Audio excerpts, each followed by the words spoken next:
Assalamualaikum warahmatullahi wabarakatuh. Berikut tugas menganalisis permasalahan komponen pendidikan yang telah diulas oleh kelompok 2 kelas PPIB sebagai tugas UAS mata kuliah Ilmu Pendidikan. Sebelumnya izinkan kami untuk memperkenalkan anggota kami meliputi Faza Nabila, Sabta Priyanto, Amalia Novi, Relita Salsa, Termasuti Eka, dan Salsa Aprilia. Yang pertama, permasalahan pendidik terkait kasus pelecehan seksual oleh pendidik. Kasus pelecehan seksual kerap kali terjadi tidak terkecuali di lingkungan pendidikan dan dilakukan oleh pendidik. Hal inilah yang membuat kami mengambil permasalahan ini untuk kami ulas dalam bab pendidik. Menurut Kristiani, seseorang melakukan kejahatan dilihat dari faktor intern, yakni berupa mental kepribadian yang kurang baik sehingga cenderung melakukan kejahatan termasuk kejahatan seksual. Sedangkan menurut Putri, kasus pelecehan seksual pada dasarnya disebabkan kurangnya perhatian, pengawasan, serta kesadaran sehingga dapat merugikan diri sendiri, yang mana kutipan ini mengarah pada korban. Telah banyak contoh pelecehan seksual oleh pendidik kepada peserta didik yang dapat Anda baca pada link berita yang sudah kami sediakan. Para korban pelecehan seksual ini mengalami kerugian yang sangat besar, meliputi trauma yang mendalam, masa depan yang terhambat, dan juga kemungkinan akan terkena virus menular seksual. Berikut beberapa solusi yang ingin kami hadirkan di sini. 1. Sanksi penurunan jabatan pendidik. 2. Pemerintah diharapkan membuat panti rehabilitasi bagi para pelaku kejahatan seksual. 3. Sekolah diharapkan mendirikan ruang khusus bagi para korban pelecehan seksual agar korban dapat dengan bebas menyuarakan kerugiannya, juga guna membantu korban sembuh dari trauma yang ia derita. Kemudian yang keempat, sekolah diharapkan dapat memberikan sex education. Hal ini agar murid dari dini tahu untuk menjaga dirinya dan paham ketika dirinya mengalami pelecehan seksual. Dengan pendidikan sex education pun pendidik diharapkan menjadi pribadi yang lebih aware terhadap kejahatan seksual. Permasalahan terkait peserta didik. Seperti yang kita ketahui, peserta didik memiliki banyak sekali masalah dalam berbagai bidang seperti masalah perkembangan jasmani dan kesehatan, keluarga dan rumah tangga, psikologi, sosial, kesulitan dalam belajar, masalah motivasi, keterlambatan akademik, dan masalah yang hanya dimiliki oleh beberapa peserta didik spesial yaitu anak berkebutuhan khusus atau disingkat ABK. Semua ABK adalah slow learner di mana keadaan ini faktor yang menyebabkannya yaitu faktor internal secara genetik. ABK sendiri pada prakteknya memerlukan penanganan yang berbeda daripada siswa reguler karena ABK mengalami kesulitan mengikuti materi pelajaran. Sikap ABK juga belum bisa mengikuti aturan sehingga mengganggu proses KBM dan permasalahan siswa reguler terhadap ABK. Jalan keluar dari permasalahan ini yaitu pemerintah Indonesia sendiri harus memfasilitasi kebutuhan pendidikan bagi ABK dengan diselenggarakannya sekolah luar biasa atau SLB yang tersebar di seluruh Indonesia secara merata. Tenaga pendidik di SLB juga harus memiliki kapabilitas, kompetensi, pemahaman, dan metode dalam mengajar anak-anak ABK. Hal yang tak kalah penting yaitu pengadaan tenaga pendidik yang cukup sehingga tiap kelas tidak kekurangan pendamping kelas dan siswa ABK mendapatkan penanganan yang seharusnya.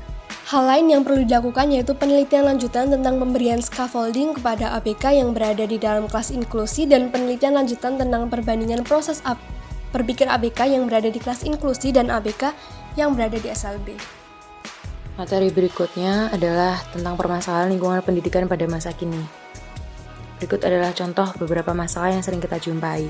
Yang pertama, cara belajar mengajar yang kurang baik serta lingkungan yang tidak menunjang akan menjadi penghambat peran sekolah dalam upaya pencapaian tujuan pendidikan nasional. Yang kedua, pengaruh kemajuan teknologi yang membawa dampak negatif misalnya seperti pornografi dan kekerasan.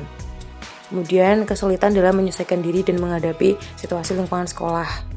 Ada juga kesulitan bersosialisasi di lingkungan tempat tinggalnya, lingkungan keluarga dan masyarakat yang kurang perhatian, kemudian sosial ekonomi keluarga kurang mendukung, dan tidak ada rasa aman di dalam keluarga dan kepercayaan orang tua terhadap anak yang kurang menyebabkan inisiatif dan kreativitas anak tidak bisa dikembangkan.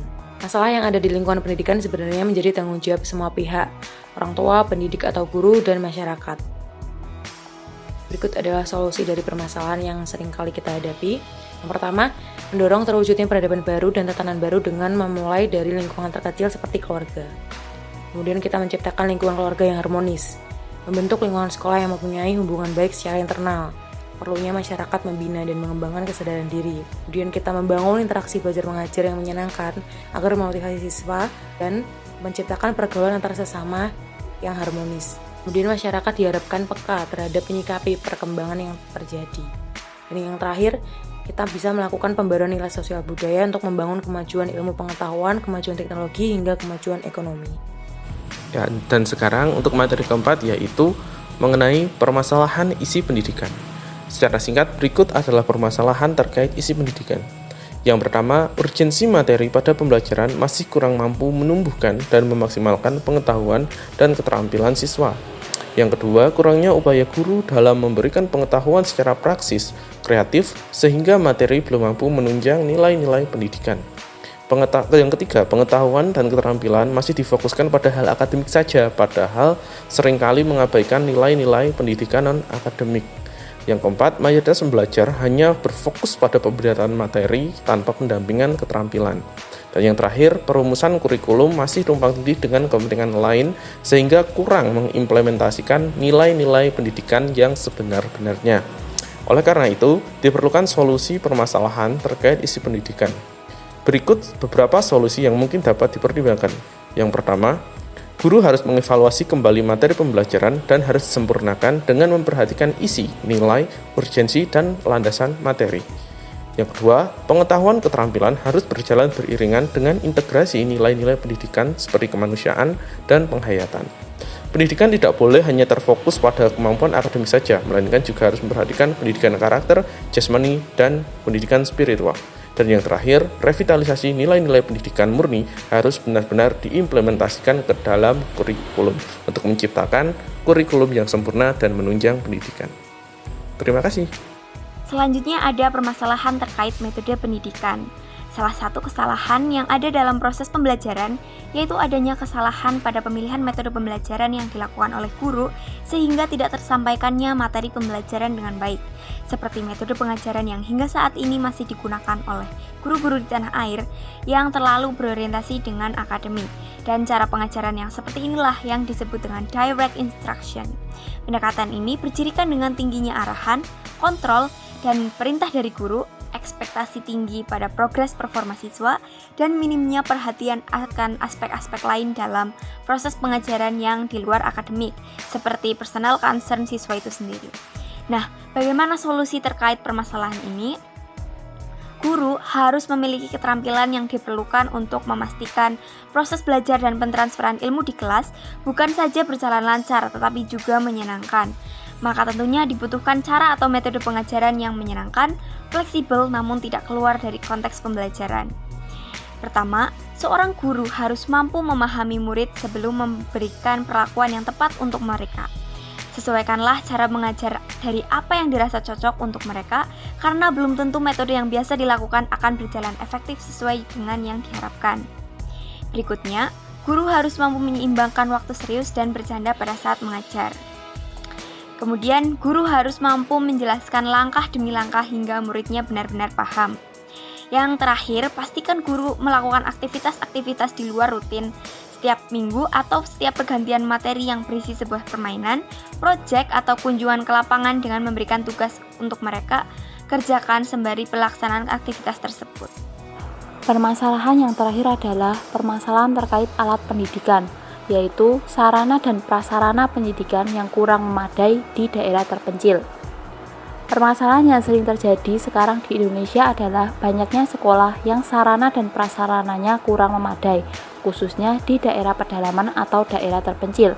Seperti halnya fasilitas yang kurang memadai yaitu kelas yang bocor, alat praktek yang kurang, bangku dan meja yang rusak, dan lainnya.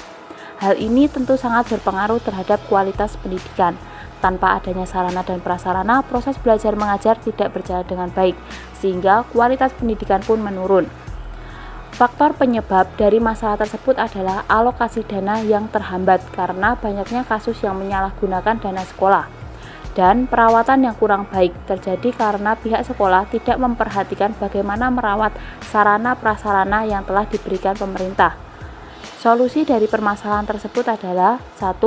Pemerintah meningkatkan anggaran dana pendidikan dan berkoordinasi dengan lembaga pendidikan agar anggaran tersebut digunakan dengan benar untuk meningkatkan sarana dan prasarana. Kedua, memelihara sarana dan prasarana yang sudah ada.